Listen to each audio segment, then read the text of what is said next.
নমস্কাৰ অসম চৰকাৰৰ কৰ্মচাৰীৰ কাৰণে সুখবৰ প্ৰদান কৰিলে সন্মানীয় মুখ্যমন্ত্ৰী হিমন্ত বিশ্ব শৰ্মা ডাঙৰীয়াই ফেব্ৰুৱাৰী মাহৰ দৰমহা ২৭ তাৰিখতে লাভ কৰিব ৰাজ্যৰ কৰ্মচাৰীসকলে। এই ক্ষেত্ৰত সামাজিক মাধ্যমত তেওঁ লিখিছে, Holi is a time of joy and togetherness as a gesture of appreciation of our dedicated state government employees. The salary schedule for the first week of March will be credited in 27 February itself. অৰ্থাৎ March মাহৰ পহিলাত পাবলগীয়া দৰমহা অসম চৰকাৰৰ কৰ্মচাৰীসকলে ২৭ ফেব্ৰুৱাৰীতে লাভ কৰিব।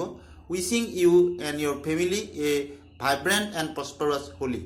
অৰ্থাৎ হোলী উপলক্ষে আপোনালোকে ২৭ ফেব্ৰুৱাৰী তাৰিখতেই দৰমহাসমূহ পাবলৈ সক্ষম হ'ব।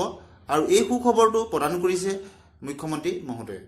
আৰু তেখেতে লিখিছে, হোলীৰ আন্তৰিক শুভকামনা জনালোঁ। অৰ্থাৎ আগন্তুক হোলী যাতে ভালদৰে কৰ্মচাৰীসকলে তেওঁলোকে পৰিয়ালৰ লগত উদযাপন কৰিব পাৰে, সেইকাৰণে মাৰ্চ মাহৰ পহিলা সপ্তাহত পাবলগীয়া দৰমহা ২৭ ফেব্ৰুৱাৰীতে তেওঁলোকে লাভ কৰিব। গতিকে অসম চৰকাৰৰ কৰ্মচাৰীসকলৰ কাৰণে এটা সুখবৰ প্ৰদান কৰিলে মুখ্যমন্ত্ৰী মহোদয়ে, আৰু তেওঁ সামাজিক মাধ্যমত এই সুখবৰটো শ্বেয়াৰ কৰিছে।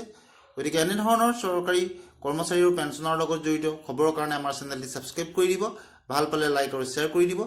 ধন্যবাদ।